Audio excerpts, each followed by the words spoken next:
Assalamualaikum warahmatullahi wabarakatuh. Selamat siang Bapak Ibu komunitas belajar di SMA N5 Taruna Brawijaya Jawa Timur. Hari ini hari Jumat tanggal 29 November 2024 kita akan melaksanakan presentasi dari salah satu guru kita yaitu Bapak Adi Siswanto SPD yang mengusung tema rencana tindak lanjut dalam pemenuhan tugas modul 3 yaitu menggerakkan komunitas belajar proyek based learning program yang mengusung tema festival olahraga dan budaya. Selanjutnya untuk materi festival olahraga dan budaya akan dibacakan oleh Bapak Adi Siswanto. Silakan Bapak, tempat dan waktu kami persilakan. Ya, terima kasih Bu Wulan selaku MC atau pembawa acara untuk pembukaan pada kegiatan komunitas belajar pada siang hari ini. Assalamualaikum warahmatullahi wabarakatuh. Selamat siang, salam sejahtera buat kita semua. Pertama-tama saya ucapkan terima kasih kepada Bapak Ibu Guru komunitas belajar Semata Learning Community atas waktu dan kesediaannya untuk kegiatan program komunitas belajar. Pada kesempatan hari ini saya akan menyampaikan berkaitan dengan tugas dari BKG atau peningkatan kompetensi guru yaitu di modul 3 tentang perencanaan tindak lanjut. Di sini akan saya sampaikan untuk Bu Wulan di halaman judul dulu. Mohon maaf Bapak Ibu, saya sambil berdiri karena kalau berdiri itu enak, kalau duduk tidak enak. Awal dulu, ya.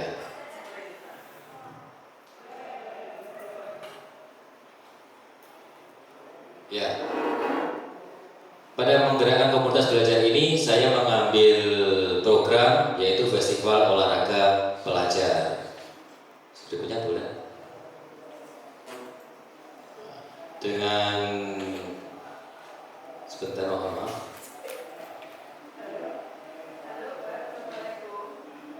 Coba atasnya hilang, itu di nomor satunya.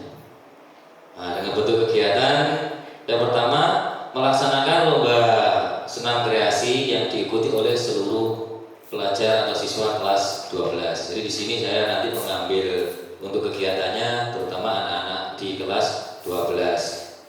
Dan untuk kegiatan yang kedua adalah melaksanakan festival olahraga tradisional.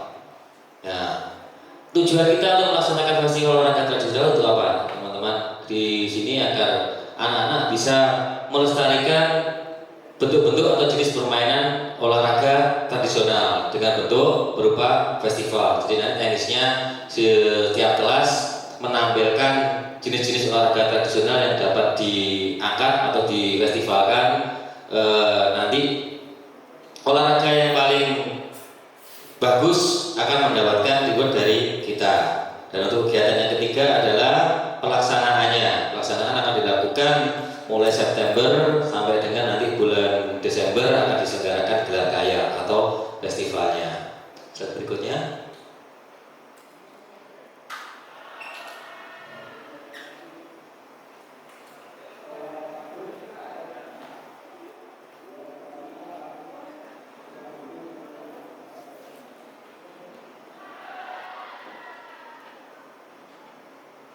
Latar belakang program Festival Olahraga Pelajar Budaya adalah untuk menciptakan lingkungan belajar yang berpihak pada peserta didik. Penting bagi guru PJOK memberikan ruang bagi peserta didik untuk menerapkan dan membuat ide kreatif peserta didik ke dalam suatu program, yaitu Festival Olahraga dan Budaya. Program ini memberikan kesempatan pada peserta didik untuk terlibat langsung dalam perencanaan, pelaksanaan, dan evaluasi kegiatan fisik dan budaya tradisional, sehingga mereka bersemangat dan bertanggung jawab di dalam proses pembelajaran. Oke, itu latar belakang yang saya angkat untuk menampilkan program kita. Masuk di slide ketiga, bulan. Tujuan program. Nah, di sini yang pertama mengembangkan keterampilan motorik mengembangkan keterampilan motorik siswa melalui aktivitas olahraga. Nah, yang kedua, meningkatkan pemahaman siswa tentang pentingnya kebugaran dan kesehatan. Dan ini yang menjadi latar belakangi dari budaya itu adalah yang poin nomor 3, tujuannya mengintegrasikan nilai-nilai budaya dan agama ke dalam kegiatan olahraga. Jadi akan saya berikan sedikit pemaparan saya. Jadi di olahraga itu, kegiatan olahraga tidak hanya melulu mengandalkan fisik, kita berkeringat, tapi bisa diintegrasikan dengan nilai-nilai budaya dan keagamaan. Dengan contoh, kalau di nilai budayanya kita bisa mengangkat olahraga tradisional, bisa melestarikan budaya tradisional. Dan di agama bisa dilaksanakan ketika awal kegiatan olahraga kita berdoa dan mendapatkan kemudahan. Itu ada teman-teman. Terus di tujuan yang program yang keempat adalah mempromosikan nilai-nilai kerjasama, tim, dan kompetisi yang sehat. Nah, di sini kita bisa mengangkat kerjasama dari program tersebut, dari anak-anak bisa melakukan perencanaan bersama-sama, dan ketika di festival atau kejuaraannya bisa menumbuhkan rasa kompetisi yang sehat. Di slide berikutnya bulan tujuan program. Sini ada 3 untuk capaian, langkah, dan hasil. Mohon maaf, bisa dibesarkan sedikit untuk capaian. Yang pertama, pemahaman peserta didik. Mohon maaf, tulisannya pemahaman peserta didik, terutama kelas 12, mengenai sport education model atau pembelajaran model SEM terhadap pembelajaran gerak. Yang kedua, capaian kedua, pemahaman peserta didik mengenai olahraga tradisional yang mengandung unsur kebudayaan. Saya akan menjelaskan sedikit tentang capaian ini. Mengapa saya menggunakan model pembelajaran sport education model di sini, agar mindsetnya anak-anak atau pemikiran anak-anak itu ketika beraktivitas olahraga, mereka tidak hanya menggunakan hanya fisik dan hanya tidak berkeringat. Saya sudah melakukan aktivitas olahraga. Di sini kita menggunakan sport education model agar ketika nanti kembali ke masyarakat atau mereka bisa menerapkan di kehidupan sehari-hari di SEM itu, mereka bisa merencanakan suatu kegiatan, teman-teman. Jadi melakukan atau di komunitasnya mereka akan mengadakan kompetisi bola basket. Saya ambil contoh seperti itu. Di situ mereka terlibat dari perencanaan, pembentukan panitia, sampai pendekorasian tempat, penjurian. Nah, itu termasuk di dalam sport education model, yaitu memberikan pendidikan tentang olahraga, bukan hanya di aktivitas fisik saja, tapi di manajerialnya dan perencanaan untuk kegiatan. Yang langkah yang kita ambil, yang pertama adalah koordinasi dengan Bapak Kepala Sekolah selaku pemangku kepentingan tentang program yang kita gagas. Yang kedua, melakukan koordinasi dengan kesiswaan dan kurikulum berkaitan dengan jadwal. Nanti berbenturan tidak dengan kegiatan-kegiatan belajar mengajar dan mengkondisi siswa, terutama kita dengan pihak kesiswaan. Dan yang ketiga, sosialisasi dengan komunitas belajar. Ini yang kita laksanakan pada siang hari ini untuk guru mata pelajaran yang terkait dengan program proyek. Hasil yang kita dapat, 1, menjadi mengerti tentang bagaimana merencanakan dan menyelenggarakan suatu kegiatan di mana mereka bisa berbagi peran sesuai dengan tugasnya. Ini berkaitan dengan pembelajaran sport education model tadi. Dan yang kedua, memiliki rasa tanggung jawab terhadap tugas dan kewajibannya sebagai panitia kegiatan. Ketiga, dapat memperkenalkan dan melestarikan jenis olahraga tradisional. Berikutnya, bulan.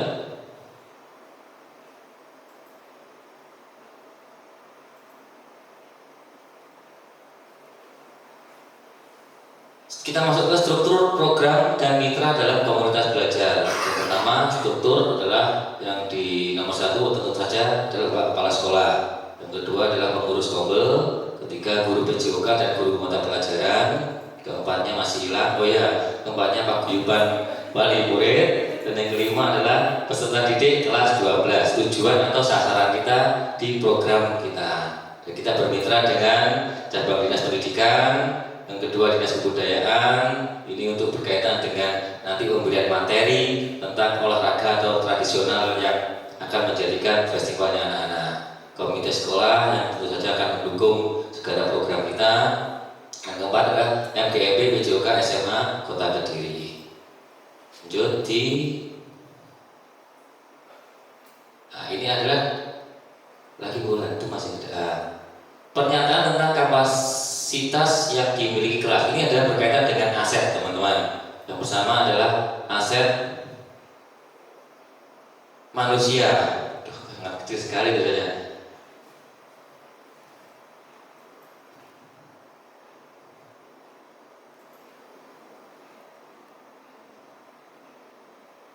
Kita masuk ke aset yang pertama dulu, dari aset manusia. Yang pertama, kepala sekolah memiliki dedikasi dan semangat yang tinggi untuk kemajuan sekolah serta mendukung program-program yang akan kita laksanakan. Kedua, aset yang kita miliki di sekolah kita memiliki 4 guru PJOK yang selalu ingin berkembang dan selalu berkolaboratif. Di sini saya ada 3 teman saya yang membantu saya untuk melaksanakan program ini. Dan ketiga, aset kita di manusia adalah peserta didik yang memiliki latar belakang yang berbeda. Terus di antara guru senior dan guru muda selalu berkolaborasi. Jadi aset yang kita miliki demikian, teman-teman. Tidak memandang saya senior, terus di bawah saya ada guru muda, tidak. Kita selalu berkolaborasi, berinovasi untuk kemajuan sekolah. Dan yang terakhir adalah untuk aset manusia, komite sekolah dan paguyuban wali murid yang selalu mendukung kegiatan sekolah kita. Terus aset sosial, masyarakat sekitar yang selalu mendukung dan membantu setiap kegiatan sekolah. Jadi kita nanti juga melibatkan masyarakat yang ada di sekitar sekolah kita. Kemudian hubungan komite dan paguyuban serta wali murid yang erat saling mendukung dalam kegiatan. Aset politik. Aset politik ini meliputi anak teman-teman kebijakan kepala sekolah dalam mengambil keputusan dan meningkatkan mutu sekolah. Jadi sangat kita butuhkan sekali bagaimana kebijakan nanti yang akan dikeluarkan oleh kepala sekolah. Keempat, aset agama dan budaya. Ini kita mengambil pengelolaan kesenian daerah yang mendukung dalam kelancaran program P5. Terus aset fisik, kita di sini mempunyai sarana dan prasarana yang baik dan cukup untuk pembelajaran PJOK. Memiliki ruang kelas yang cukup dan nyaman, tempatnya representatif sebagai tempat kegiatan pembelajaran. Aset yang terakhir menyangkut dengan lingkungan alam atau alam. Dekat dengan ruang publik tempat kita. Di sebelah barat kita ada Gua Selomangkleng. Jadi kita untuk mendukung kegiatan pembelajaran. Itu aset yang kita miliki, teman-teman. Berikutnya bulan. Masuk ke ke-7, program yang ke-7 adalah rencana evaluasi. Kita akan berdiskusi dengan Bapak Kepala Sekolah, Wakil Kepala Sekolah, Wali Kelas, rekan sejawat, peserta didik dan wali murid mengenai proses pelaksanaan program. Berikutnya, evaluasi tujuan program, penerapan kegiatan, manajemen kelas dan pengelolaan waktu sudah sesuai atau berhasil atau belum. Minimal nanti capaian yang didapat anak-anak adalah berkembang sesuai harapan.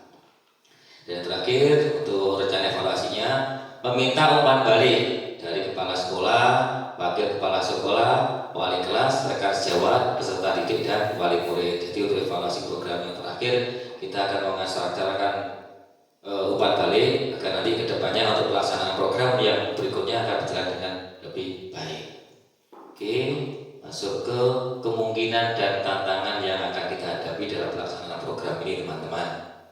Kita masuk di tantangan dulu, mungkin berkaitan dengan yang pertama adalah kendala waktu dan jadwal. Kita harus nanti berkolaborasi atau berdiskusi dengan Bapak Wakil Kurikulum dan Keiswaan. Terus dukungan dari orang tua, tidak seluruh orang tua ada yang mendukung program ini, tapi tetap kita komunikasikan dengan melibatkan paguyuban orang tua. Dan yang ketiga adalah minat peserta didik. Yang bisa awal tadi juga disampaikan berkaitan dengan minat peserta didik, karena latar belakang kita yang berbeda antara peserta didik yang satu dengan yang lainnya, sehingga memunculkan minat mengikuti pembelajaran WCOK, minat mengikuti kegiatan itu beraneka ragam atau berbeda-beda. Ini berkaitan dengan yang ketiga, karena didorong oleh faktor karakteristik peserta didik yang berbeda. Oke, solusi dari tantangan yang kita hadapi, kita menyiapkan solusi. Yang pertama, menyesuaikan jadwal yang ditetapkan oleh sekolah. Kita berkoordinasi dengan wakil kepala sekolah bagian kurikulum dan kesiswaan. Terus solusi yang kedua, melakukan sosialisasi dengan wali murid. Ini berkaitan dengan dukungan orang tua. Solusi yang ketiga, membuat kegiatan yang menarik. Nah, karakteristik yang berbeda, minat dan bakat anak-anak yang berbeda dapat kita solusi, dapat kita kasih jalan keluarnya, cari jalan keluarnya dengan cara menyiapkan pembelajaran atau kegiatan yang menarik agar mereka merasa tertantang, ingin bergerak dan melaksanakan olahraga. Dan keempat, model kegiatan yang berdiferensiasi. Ini yang berkaitan dengan karakter peserta didik. Jadi si A dan si B kita siapkan model pembelajaran atau kegiatan yang berbeda agar tingkat diferensinya terlihat. Oke, kemudian ada tantangan. Sampai juga di akhir slide kita saya menyampaikan terima kasih atas pemaparan program yang saya sampaikan ini dengan sedikit pembiasaan bergerak dengan berolahraga adalah pembiasaan pada dirimu untuk hidup yang sehat. Terima kasih. Saya kembalikan ke pembawa acara untuk kurang lebihnya mohon maaf. Assalamualaikum warahmatullahi wabarakatuh. Ya, terima kasih Pak Adi atas paparan yang disampaikan. Kita sampai di sesi tanya jawab Bapak Ibu. Silakan kalau ada pertanyaan maupun sesuatu yang ingin diungkapkan mengenai tema yang sudah dipaparkan Bapak Adi. Silakan dari peserta mungkin ada pertanyaan.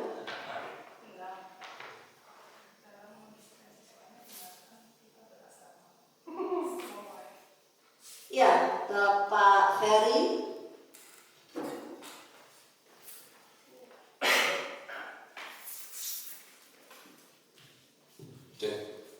Oke, untuk tadi kan membahas tentang saya untuk pengkondisian siswanya di sini itu kan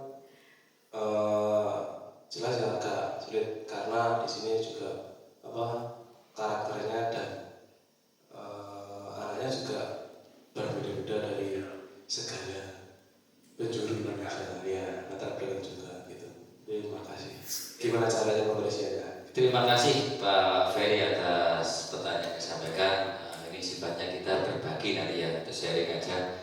Untuk pengkondisian siswa karena kita dari latar belakang yang berbeda, kita sampaikan di slide yang ke tantangan dan solusi tadi Bu Ulan di slide sebelumnya ini. Itu ya. Ya, kita nanti membuat kegiatan yang menarik Pak Ferry dan menyiapkan kegiatan yang berdiferensiasi. Jadi antara karakter yang berbeda dari yang tingkat olahraganya dia sangat aktif sekali dengan yang pasif, kita bisa menyiapkan bentuk rancangan kegiatan yang berbeda atau tingkatan-tingkatan yang berbeda. Mungkin yang sudah aktif sekali kita langsung mengarah ke tujuan pembelajarannya, tujuan kegiatannya. Mungkin yang masih setengah-setengah yang pasif kita menyiapkan model-model permainan bentuk olahraga, aktivitas olahraga. Kalau dengan kegiatan yang menarik dan kegiatan yang berdiferensiasi atau berbeda akan menimbulkan minat mereka untuk beraktivitas olahraga sama-sama aktifnya. Demikian. Ya, terima kasih. Ya, Bu Mariska.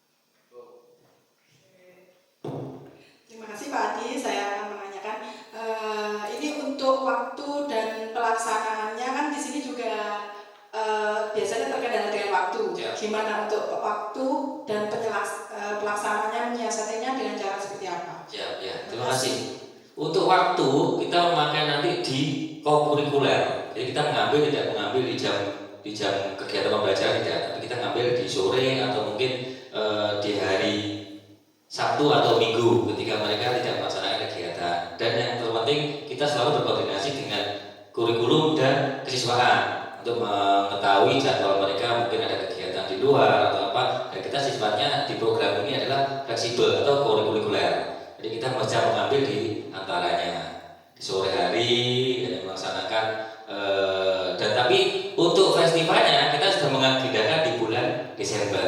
Ketika selesai sumatif akhir semester, ada masa tenggang untuk kelas meeting, kita ambil di situ untuk kegiatan akhir semester anak-anak dengan melaksanakan program festival olahraga pelajar.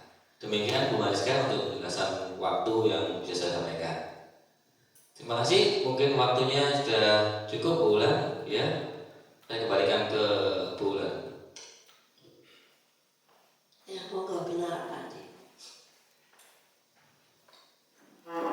Oke, Bapak Ibu, terima kasih sekali atas kesadaran Bapak Ibu sekalian untuk mengikuti pemaparan dari Bapak Adi, walaupun mungkin tidak terkait langsung dengan mapel PJOK, tapi mudah-mudahan apa yang disampaikan bisa bermanfaat bagi mapel kita semuanya. Terima kasih sekali Bapak Adi atas paparannya, dan mohon maaf jika ada kekurangan maupun kesalahan. Wassalamualaikum warahmatullahi